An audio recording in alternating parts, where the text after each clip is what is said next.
Hello, guys. I am Shane Davis, 20-year comic book veteran here in the beautiful, lovely, sometimes she's been known to make this here man a sandwich. Wife of mine, light of my life, Yanzi. Hi.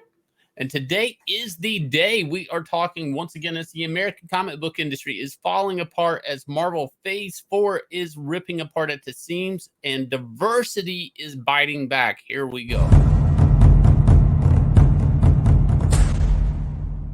So there is rumblings in the American comic book industry as this diversity push on American comic book characters, I think it's hitting a boiling point where some people are speaking out and they're just like, this started sort of with Eric Larson saying like, guys, you can gender swap, race swap my Superman, my Batman, but don't be mad at me if I don't buy Batman when it's not Bruce Wayne Batman. We did a video about it before. You go check that out. But basically, Eric Larson had to pull down that Twitter chain. And today, or yesterday it is, he decided, I guess he got some night letters. So he had to go correct and be more precise on what he was saying and try to say it again to the sensitive woke ear. Now, we'll dabble in this a little bit, and it's going to spin into something else later. But please, before you do, hit like, subscribe, ring the bell for notification to help the channel out. Also, share it out if you will. What do we got here, Yanzi? Eric Larson tweets, the original sin at Marvel and DC was making every character straight and white. Now that there's a huge push for representation, they've been caught with their pants down. But how can they fix the problem? And first thing he suggests is, yeah, let's do it with the movies. Let's just race and gender swap. But that's not what we're on here. Today, we're talking about the people, the original source material, which would be the comic books. The ideal solution would be to create a whole mess of new characters, which are diverse, and then use those characters in comics and movies. But creators don't want to give Marvel and DC their great ideas. So that's not going to work. Instead, they'll do things like have characters inherit a role from a white character, which pisses off the fans of the original character and always seems like a temporary change. Inevitably, the original will return, and that will leave the replacement out in the cold. So why are we talking about Eric Larson today? Well, we're really focusing on the part where he says that creators don't want to give Marvel and DC their great ideas, especially now when you have all this ESG funding coming in. And obviously, Marvel and DC are getting, they're floating by based on this ESG funds. They should be able to share some of the wealth with the creators, right? But they don't. They're like, oh, just, design us this new checkbox character and we'll use it. It's like, am I getting anything? Yeah, maybe we'll give you, creator credits. And I'm going to speak on this as a comic book creator at DC Comics. There are characters that I created, Red Lantern characters like Bleeze, Dexter, Vice, things like this at DC Comics that were actually in the DC MO game. And I've not been paid for those. And once I had to get a lawyer to get a payment, and it was not the sum I should be paid, and I actually had to decline it. And what this is a lesson for comic book creators is it's the last thing you want to do is create a character for Marvel and DC Comics because they own it, period. And now you can negotiate, well, I need this sum, and even if on the paperwork it says we owe you this, you are never going to be able to audit these companies. You're never going to win in court. They're going to always out lawyer you. So getting the actual type of, like accounting done and getting the real numbers, even if you do have a deal that's good, is almost near to impossible. I've talked to many pros. They'll be nameless in this, but even people with good deals, like they basically just have to take whatever the company gives them. And they just say, well, this is what we owe you. There's no proof of box office receipts really within the company. The stuff that's public is not subtracted from the cost and all of this. This type of auditing in video games, toys, merch, and all of this. And I'm going to speak as a creator that does get payments on some stuff. I actually have to go chase these down. Like I have to do Google searches constantly to find this merchandise and then approach DC Comics to pay me for it. And it is not easy to say the least, but getting a fair payment is, I never know if I'm getting a fair payment. There is no you get paid, but there's no guarantee that you're being paid what you should be paid. That's what it all boils down to. And that's if you're lucky, if you get paid at all. I mean, if like that, DC Comics is like, hey, that's a derivative character because it used the DNA of Doomsday, and there's a character, All-American Boy, I came up with in Superman, Batman like that. I get nothing. They could use that character all day for toys, this and that, but because he's a derivative. Another character I created was Alexandra Luthor, which was like a version of Lex Luthor's wife in Earth One. And I get nothing for that just because she has the last name Luthor, a completely unique character. But just through marriage and the last name, I get nothing from DC Comics. This is a weird situation in the companies. You're like, well, you can just reject that. It's like, no, you're waiting on your script. Your script comes in, it says design new character. It's like, okay. So what this does is it encourages creators to actually mail it in, so to speak, when it comes to new character designs. The last thing you want to do is have a cool costume design. And if you do, you go, let me just pull that aside and use that for myself later on. And even if you're not, but even if you're not going to use it for yourself, the last thing you want to do is get raped by Marvel and DC. Is that why all these modern Marvel characters, like American Chavez right here, was talking about their costume are pretty uninspired? Well, that is a big part of it. And this is kind of like an argument that's been going on in the American comic book industry. And now we're starting to see it seep out into the cinematic stuff. Is there an incentive? No, there's absolutely no incentive. The argument is like, if we don't have new characters that are representing identities or LGBTQ or race or whatever people feel like they're not getting representation, then the company's like, oh, well, here's an easy fix, an easy, lazy fix. Let me just make Superman bisexual. Let me make Robin bisexual. And we're actually seeing this happen right now in the American comic book industry. People think that's the company wanting to be diverse. It is, but it's actually also nobody's giving them any good new characters. I mean, and there's no incentive to. And when the editor's on the phone with you, I mean, what are they going to say? Please, please, please give me the best idea in your head. They don't know if you gave them the best character design, the best story motivation or anything. I mean, they never know what the best idea in your head is. This is across the board.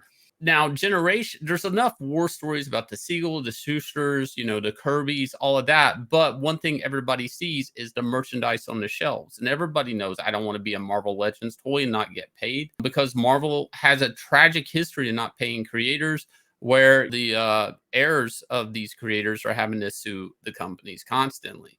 Siegel and Schuster case was a big issue with the estate. And some of these creators died penniless, or they were just signing away their rights to get their original artwork back, like in this Kirby situation.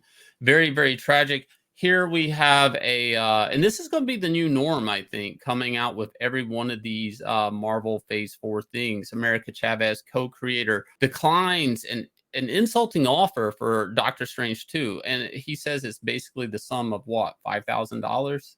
Well, $5,000 was what they claimed. Marvel and DC faced backlash over pay. They sent a thank you note and $5,000. The movie made $1 billion. This is from Ed Brubaker. He created Winter Soldier. I think that was the joke. He wasn't even invited to the premiere of the movie. Joe Casey acknowledges that the fact is Marvel owns American Chavez. That's not in dispute on any level. But there are still systemic flaws in the way creators are neither respected nor rewarded. That he never signed any paper regarding the character because he understood that Marvel owns everything he created. But when he learned that American Chavez was going to be the Doctor Strange sequel, he contacted Marvel to request paperwork that would cover her previous appearances in animated TV episodes and video games. So Marvel came back with an offer, and his lawyers, Casey's lawyers, expressed his dissatisfaction at the offer. So I'm guessing they probably just say, here's $5,000 for all her previous appearances and her upcoming appearance in Doctor Strange. See ya, thanks, bye. Yeah. And part of the problem here with this is broke Marvel Comics. Part of it's the comic companies broke and they're having to deal with the comic book creators, but the movies are making so much. And Marvel Comics has a lot of utility to it for Marvel Studios. Of course, it researches and development of characters that they can use and farm for video games, movies, toys, all of that jazz. But at the same time, there's something interesting there happening. Marvel Comics is also used as a type of, no, you just did the comic and you deal with Marvel Comics, not Marvel Studios, who has all the money, who has all the big bling bling. And so it's kind of like a barrier sort of between you and Hollywood, even though Hollywood is like, it's not a two-way street. Hollywood's running in the comics and pulling all this stuff out, but comic creators aren't going in and getting any of that money either for the things they create. Now, this is a interesting situation as Marvel's going forward, sourcing a lot of material that is basically less than 10 years old or 12 years old, maybe in some cases. Like Hawkeye, an artist here, is like all of his stuff was kind of lifted in the design of the Hawkeye TV show, and David Aja wasn't really reimbursed or paid for anything. I can tell you another one that hasn't hit headlines yet, and that would be probably Declan Shalvey and Warren Ellis for Moon Knight and the Moon Knight suit, but it's probably not being spoken about because everybody like canceled Warren Ellis. But still, they pull from these creators and they don't reimburse them in any way, form, or, you know, and think about this. This is a big studio, right? And they're actually having to use the design sense of the comic artists, not just the costumes, not just the creation of character, but just literally the designs and the ideas of a comic book that, and these creators are still alive. This is what's interesting about this. Before, you know, with the Siegel Schusters, Kirby, all of that stuff, Ditko was a recluse. So, you know, his estate's suing Marvel now. But a lot of these creators weren't very vocal. Now we're dealing with a whole different thing where creators are on social media, and you're only looking back a few years, like, and it's escalating. So there's comics being made today, and there was a situation with Kevin Smith we did a video about where he was just trying to do like a question series for DC Comics, a comic series, and it actually went up to the Hollywood people to look at so he could make a comic book, and they obviously rejected it.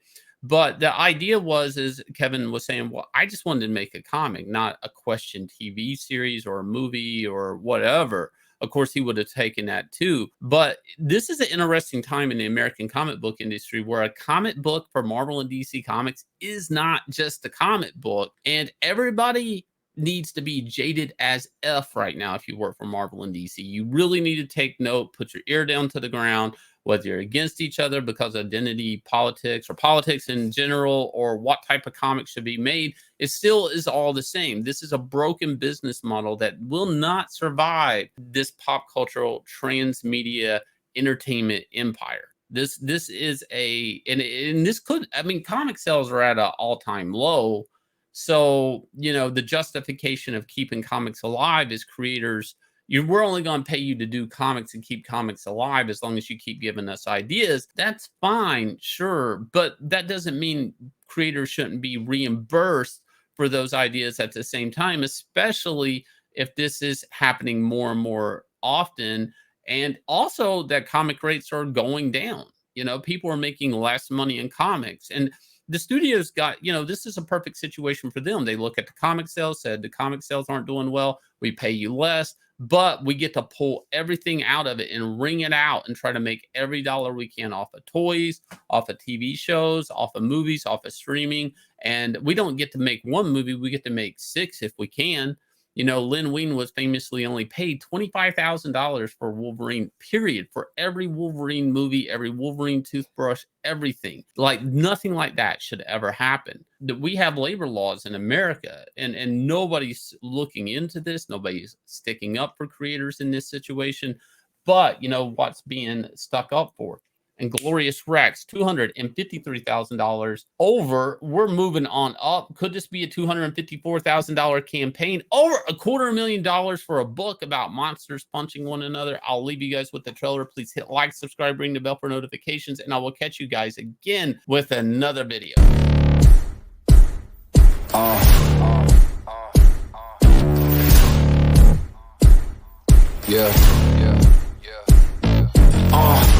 Pardon me and my tone. You can't step to my throne. They ain't working like me. I did this on my own. You asking where we been, huh? I don't know where to begin, huh? All this dirt on my skin. I just came here to win. I'm more than a man, I'm a monster. Somebody call a pastor, doctor.